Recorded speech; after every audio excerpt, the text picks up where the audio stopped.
Mercado Financeiro chegando com Luiz Arthur Nogueira. Bom dia, Luiz, seja bem-vindo. A gente não dá assunto do dia, né, Luiz? O debate de ontem entre os candidatos à presidência da República já teve repercussão aí no mercado brasileiro?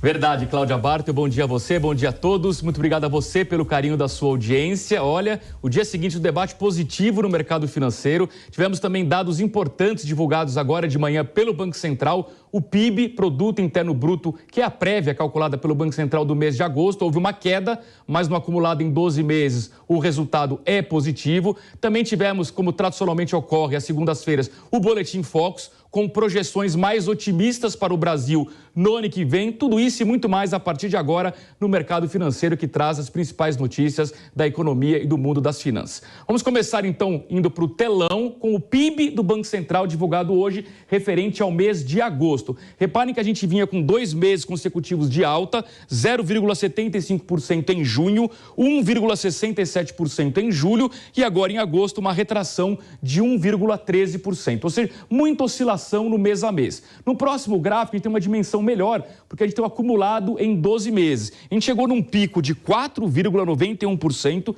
em fevereiro deste ano. De lá para cá, vem suavizando o crescimento e agora uma ligeira alta em agosto em relação a julho, no acumulado em 12 meses de 2,08%.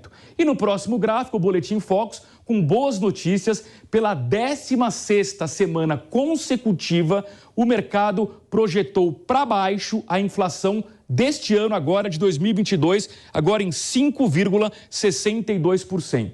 E a boa notícia é que começou também a reduzir a inflação para o ano que vem, que estava estagnada em 5%, agora em 4,97%. Lembrando que o teto da meta do ano que vem é de 4,75%. Então ainda precisa melhorar um pouco mais essa projeção aqui, para que o Banco Central cumpra a meta no ano que vem.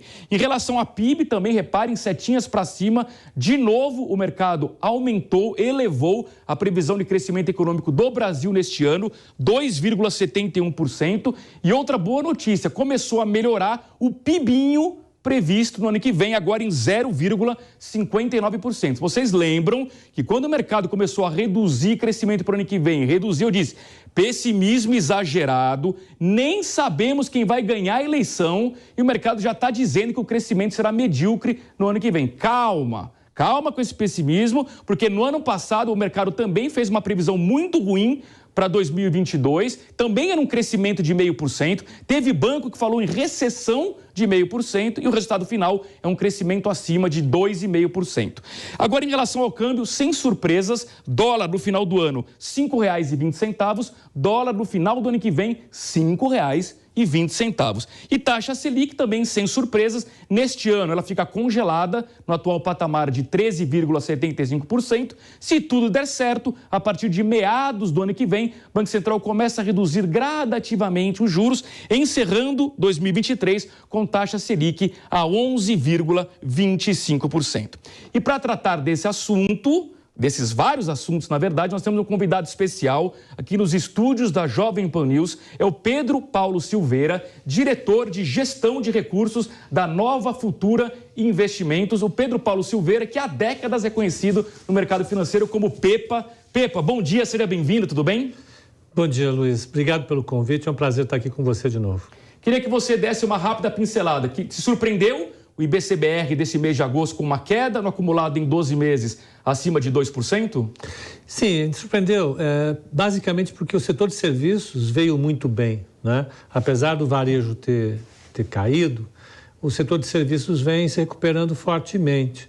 Então, eu vou precisar esperar os próximos dados para entender essa leitura que o BC fez. Me surpreendeu, a gente esperava uma queda de 0,5%, o mercado em média estava com 0,7% de queda. Essa queda de 1,13% que o BC anunciou hoje realmente me surpreendeu. Vamos entender o que aconteceu. Mais uma vez, o setor de serviços estava muito bem, não era para ter acontecido isso. Verdade, até porque é um setor que representa aí cerca de 70% da economia. Aliás, queria te perguntar isso, é problemático para o Brasil ter um crescimento esse ano tão concentrado no setor de serviços e, por exemplo, observar a indústria ainda indo mal? Não, eu acho que essa é uma tendência, porque veja, desde a pandemia a indústria vinha surpreendendo positivamente, vinha tendo um comportamento muito bom, o varejo andou bem e os serviços caiu muito forte por causa das condições econômicas geradas pelas medidas sanitárias em torno da pandemia. Como a economia foi reabrindo, a partir do primeiro trimestre desse ano, teve uma inversão. A indústria continuou indo bem, mas foi sofrendo uma desaceleração para depois sofrer uma leve queda.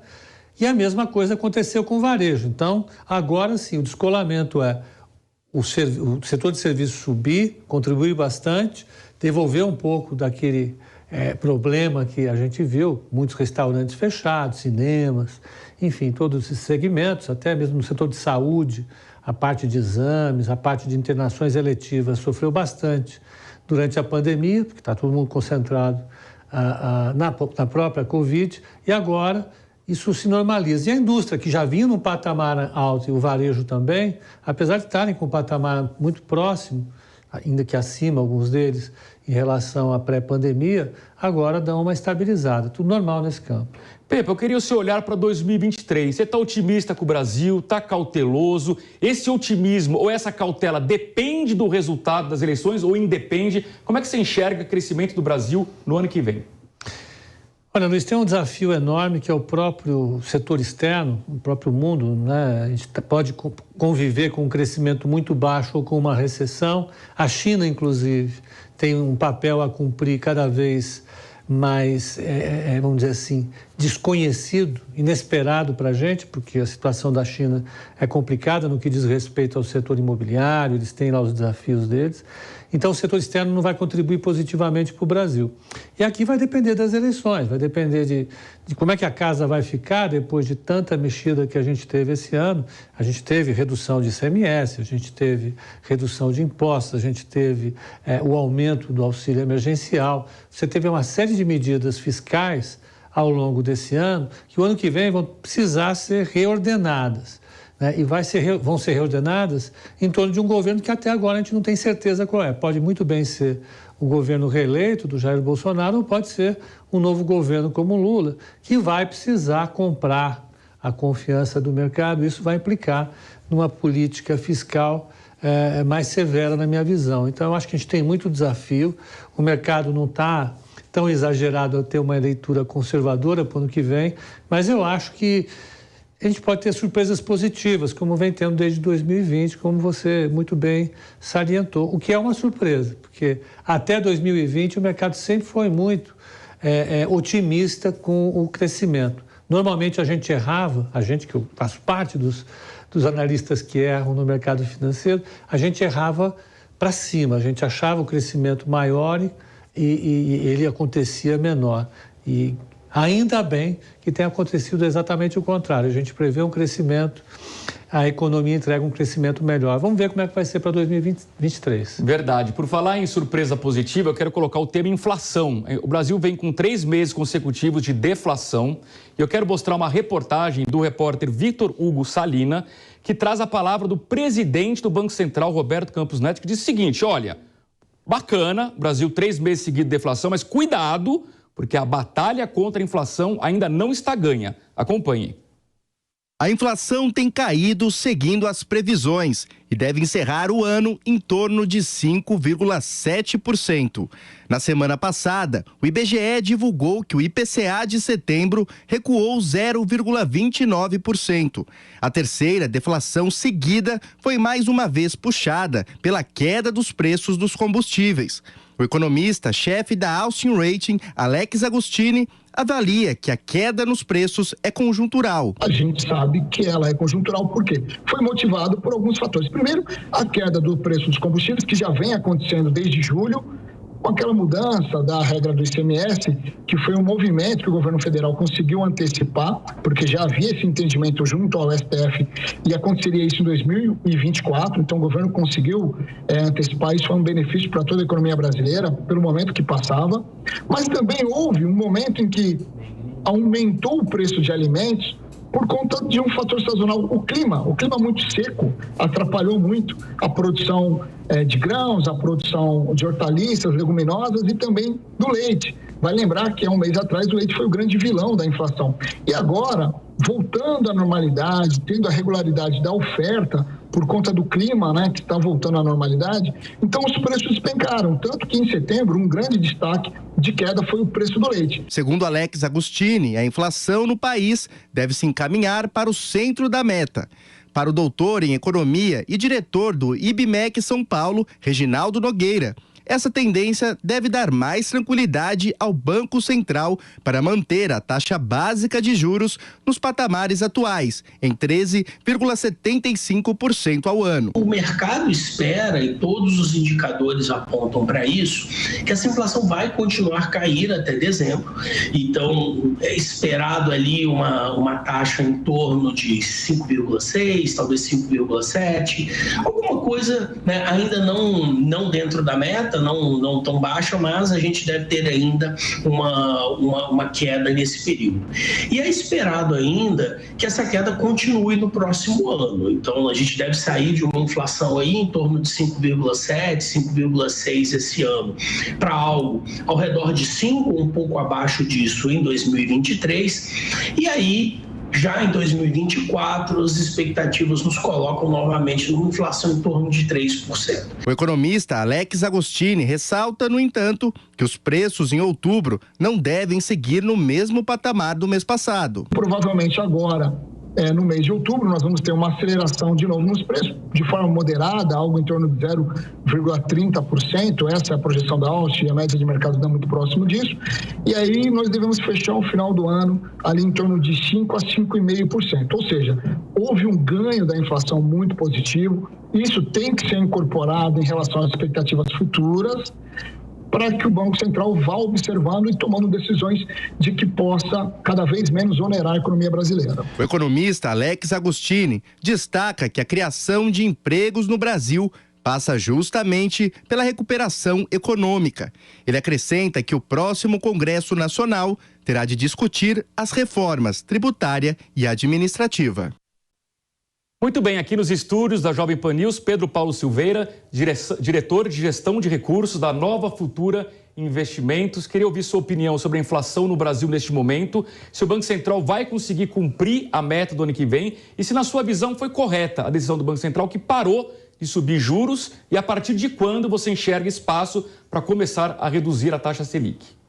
Bom, eu acho que esse movimento do Banco Central conseguiu evitar o pior. Ele ancorou as expectativas de longo prazo, permitiu que o mercado revisse um cenário bem duro para a inflação desse ano, para o ano que vem, e isso ajudou demais, né? E o Banco Central está lidando agora, na minha opinião, com um problema sério.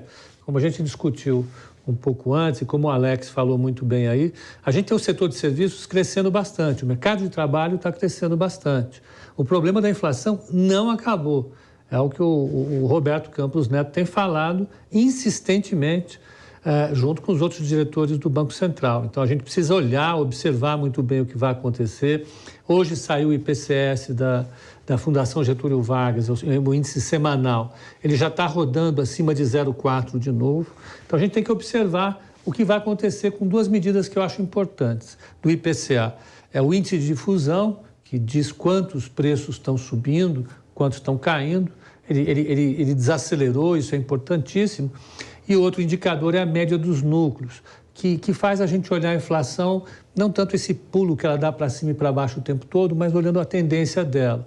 Esse número também melhorou. Ele precisa continuar melhorando, tem tudo para melhorar, né? Se o câmbio continuar ajudando, se o dólar não subir demais, se o petróleo não subir demais, dá para a gente virar o ano que vem, olhando para um cenário de 12 meses, um pouco melhor. Próximo de 5 ainda, talvez um pouquinho abaixo, como você falou, o Focus já jogou um pouquinho para baixo, mas é importante que o Banco Central mantenha a taxa de juros por mais tempo para evitar que as expectativas fiquem desancoradas. Então, eu vou dar um chute agora, hein? Eu não me comprometo com isso, Luiz, mas eu diria que está muito mais próximo de julho do que de março, abril, o início da queda da taxa de juros. Tá? Se tudo acontecer bem, então, o Banco Central ele começa a derrubar a taxa de juros ali na virada do primeiro para o segundo semestre do ano que vem. Concordo com a sua visão, até porque se o próximo governo, seja ele qual for, não cuidar das contas públicas, vai perder as expectativas inflacionárias. Bom, eu queria agora dar uma consultada no mercado financeiro, ver como é que foi a reação do mercado depois do debate de ontem, embora eu já adiante para vocês que estamos numa segunda-feira bem otimista, mas é no mundo inteiro. Aí o mundo puxa o Brasil, conforme a gente vai ver aqui no telão. Repare, Bolsa de Valores de São Paulo subindo 0,62% aos 112.768 pontos. No próximo gráfico, praticamente tudo no azul no mundo. Tem uma única exceção, que é a Bolsa de Tóquio. Olha só nos Estados Unidos, forte altas, hein? 2,12% Dow Jones, 2,58% S&P 500, 3,13% a Bolsa Eletrônica Nasdaq. Na Europa, tudo no azul. Frankfurt, 1,78%. Londres, 1,01%. Paris, 1,66%, Madrid, 2,20%. Na Ásia, Xangai subiu 0,42%, Tóquio caiu 1,16%, Hong Kong alta de 0,15%. E no mercado de câmbio, as moedas hoje dando um alívio, né? Dólar perdendo força contra as principais moedas, inclusive contra o nosso real. Dólar caindo forte, 1,10%, R$ 5,27. O euro em baixa de 0,61%, R$ 5,15. Bitcoin subindo 1,92%, 19.634 dólares. Então eu queria chamar de volta o Pedro Paulo Silveira, nosso convidado, ele que é diretor de gestão de recursos da Nova Futuro Investimentos. Pepa, queria ver a sua opinião. Primeiro, se o mercado financeiro já precificou essa eleição ou se eventualmente uma vitória ou de Lula ou Bolsonaro pode gerar um rally da Bolsa de Valores agora no fim do ano ou eventualmente uma queda da Bolsa. Qual que é a sua visão? Eu acho que o mercado ele precificou uma boa parte, mas não tudo, de uma reeleição do Bolsonaro. Isso se reflete nos preços de Petrobras, Banco do Brasil, que vieram bem. Então, e tem se mantido nesse patamar. E acho que o mercado não precificou muito bem, para esses dois papéis em particular, uma vitória do Lula, já que ele não vai manter a política de paridade de preços, não vai privatizar absolutamente nada dessas duas empresas. Então, eu acho que o mercado teria uma queda nesse cenário. Tanto é que hoje o Credit Suisse, o banco, ele mudou a recomendação dele de compra para neutra de Petrobras, justamente por causa desse fator. Mas, mais uma vez, eu acho que uma parte desse movimento foi precificado. Eu acho que numa vitória do Bolsonaro, o mercado faz um rally, com certeza, e no caso da vitória do Lula, ele pode sofrer num primeiro momento, mas depois se recupera, porque eu tenho uma visão bastante positiva para a Bolsa Brasileira no próximo ano. No cenário Lula, faz diferença quem vai ser o ministro da Fazenda? Total. Eu acho que o Lula precisa sinalizar vamos dizer, um pouco mais, não, muito mais compromisso com a parte fiscal do que o próprio Bolsonaro. A necessidade de comprar a confiança do mercado por parte do Lula é muito maior do que seria do Bolsonaro, que já tem ali o Paulo Guedes, todo mundo já sabe quem é. A minha impressão é muito provável que isso aconteça. O Lula vai colocar um ministro que seja capaz de ter uma boa interlocução com o mercado, porque ele não pode cometer os erros. Seria péssimo para o Brasil, inclusive, que a Dilma cometeu nos seus dois governos. Então, eu acho que ele vai tentar repetir a fórmula do primeiro governo. Mas não é nada que a gente tenha de antemão. A gente vai precisar esperar as coisas acontecerem para comprovar. Vai ter que ser o teste do pudim. Perfeito. Pepe, para a gente concluir a entrevista, como é que vocês na Nova Futura estão orientando os clientes neste momento? Aproveita juros altos, vai mais para a renda fixa, aproveita que teve uma queda recente na Bolsa, tem pechincha, diversifica, qual é o melhor caminho? Bom, a primeira coisa que você falou, né? Com 13,75 de Selic, não tem como o cliente ficar sem um bom título de renda fixa na sua carteira, um bom fundo. A gente tem tudo isso na plataforma de investimento lá. A gente está recomendando investimentos em renda fixa. Né? Toda semana a nossa área de vendas lá faz uma promoção de CDBs, fundos. Então, eu acho que isso vale muito a pena para aproveitar esse juro que vai ficar por um bom tempo. A outra parte é renda variável, na nossa visão, ninguém pode ficar sem. Né? Se os investimentos têm que ser olhados com a perspectiva de longo prazo, tem que ter renda variável. E como você falou, o Brasil está muito bem colocado no mundo, no mercado de capitais global, ele é uma boa aposta. Então, manter uma posição, uma carteira de renda variável nesse momento é indicado. Ainda que essa carteira tenha que ser balanceada de acordo com a percepção, com a disposição de risco de cada cliente, com o perfil de risco de cada cliente, e tem que ser rebalanceada de quando em quando para que ela fique exatamente equilibrada com o perfil de investimento do cliente. Muito bem, Pedro Paulo Silveira, diretor de gestão de recursos da Nova Futura Investimentos. Muito obrigado pela sua participação aqui nos estúdios da Jovem Pan News. Um grande abraço, até uma próxima oportunidade. Obrigado pelo convite, um grande abraço. São 11h27 e para encerrarmos o mercado financeiro, uma reportagem sobre a indústria automotiva, que está finalmente recuperando aquela produção perdida durante a pandemia, mas os juros altos ainda preocupam. Reportagem de Marcelo Matos. O setor automotivo brasileiro tem capacidade para produzir 5 milhões de veículos.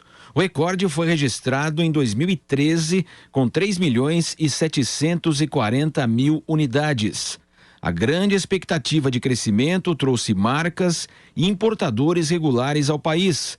Mas o mercado, que crescia na casa dos 2 dígitos, submergiu diante de crises políticas e econômicas. Quando ensaiava uma recuperação, veio a pandemia. Paralisações das fábricas, fechamento das concessionárias, desemprego, inflação e fortes impactos nos caixas das empresas.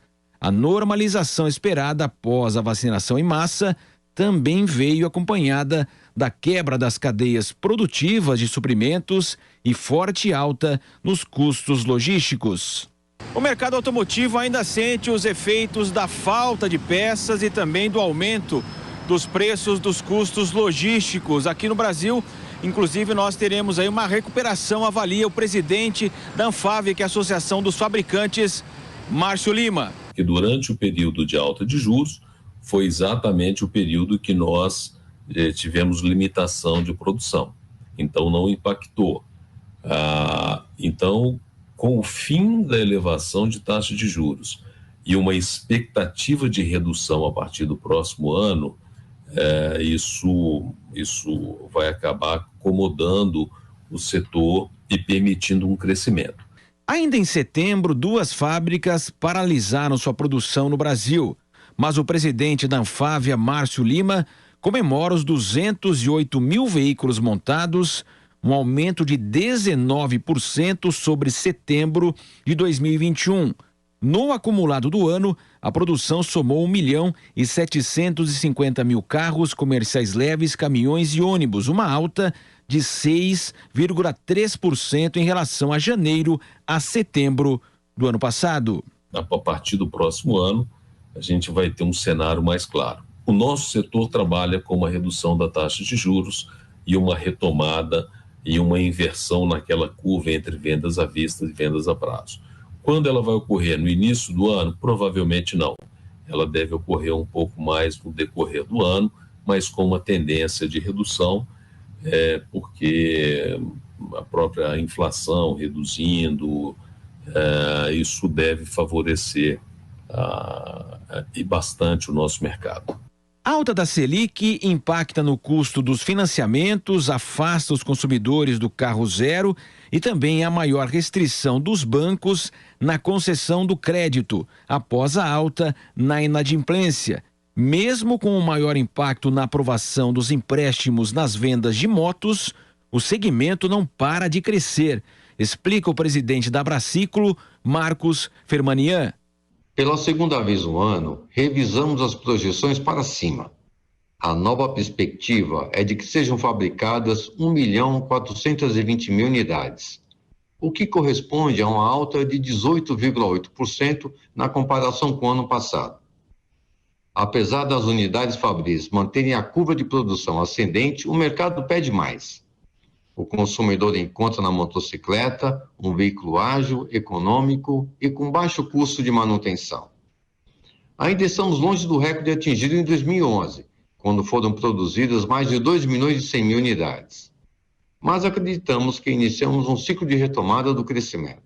A pandemia impulsionou as entregas, a busca pelo transporte individual contra a Covid e a uma alternativa à elevação do preço dos combustíveis. As vendas em 2 rodas têm forte presença dos consórcios nos seus negócios.